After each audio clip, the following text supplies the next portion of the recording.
Good morning and welcome to Peace Out, where we are all learning together. You fill in the blank to what? Peace out, right? And I had a lot of practice over the last week. I just want you to know. Lots of practice, lots of stuff, maybe like you, right? Lots of stuff coming my way. Van broke, migraines, Chris not feeling well, all kinds of crazy stuff piled up over the last few days. And so I had lots of practice runs at piecing out, right? And just trusting him. By the way, I just paid this morning to get the van doors fixed, which they're about to fall off. So that's a really good thing. So pray the parts get here fast and we can figure out how to get it fixed fast. But he ordered the parts already this morning, and so that's a praise report because I didn't know how I was going to do it, y'all. But we got her done. So I got it done. I got it paid for, and now we actually have to get it done. That way it doesn't cost more to repair the door being put back on, right? That would be terrible. But they keep saying that's going to happen. So thank God for provision, and that's really kind of what I'm talking about this morning because I found myself reading the Bible through. I've been off a few days. I've been reading some other things. Not that I don't read. It's just that I got off of my reading it through. And so today I came back and I'm in First Chronicles. And I'm skipping a lot of it because it's a lot of these and these were the sons of, and it's all these long list of names we can't pronounce. But I skimmed it and there was some pretty cool little nuggets in there. I mean, the prayer of Jabez is in there. That was really popular in the late 80s, early 90s, give or so, and it's just one little verse about the dude. And but it's pretty cool. And so there were some other things, and I recognize some of the people, and there was one that was named Division because he was alive and born when the Tower of Babel was built, and everybody was separated by languages. So that was interesting. There's some really cool stuff. And then I found myself here in chapter 5, and we've got 44,760 skilled warriors in the armies of Reuben, Gad, and the half-tribe of Manasseh. And it says they were skilled in combat, so they knew how to fight. They knew how to peace out. They knew how to fight. They were skilled in combat, and they were armed with shields, swords, and bows. So they were skilled and highly armed, right? Well, we should be getting pretty skilled at piecing out. We should be getting pretty skilled at running to the Word for our answers, running for those verses and learning how to anchor our soul and our heart to them, right? We're getting better at it. So we're skilled warriors in that sense. We have the armor of God. We have the sword, which is our offensive weapon, and we have our faith, which is our defensive weapon, our faith, the truth.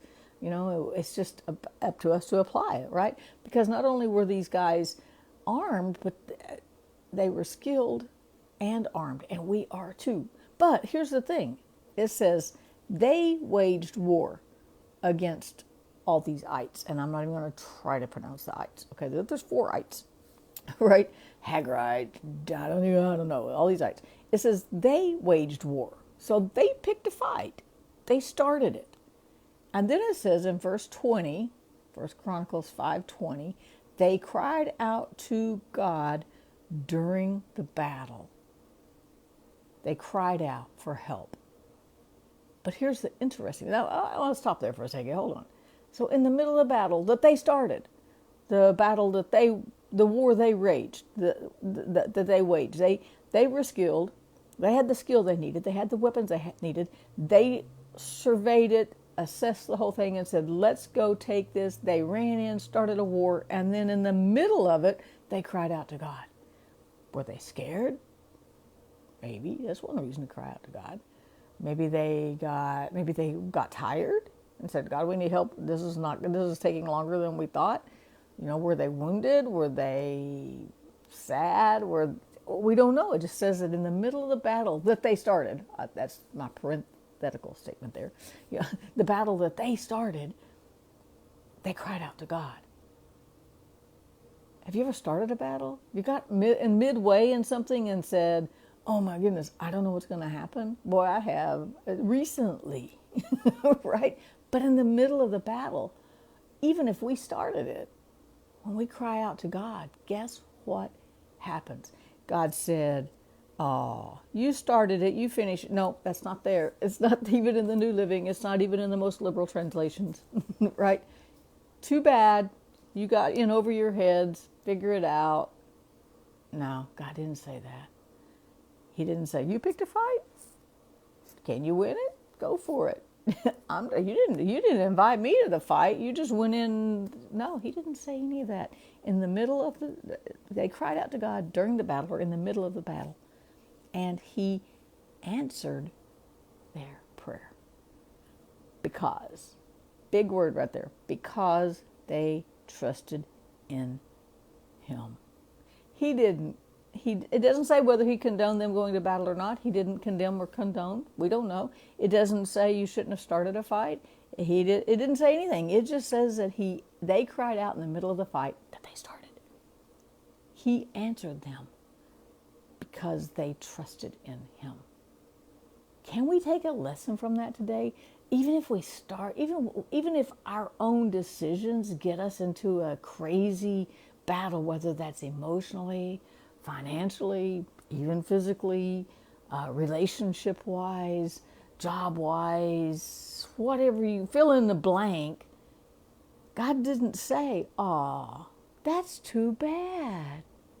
He says he answered them because they trusted in him.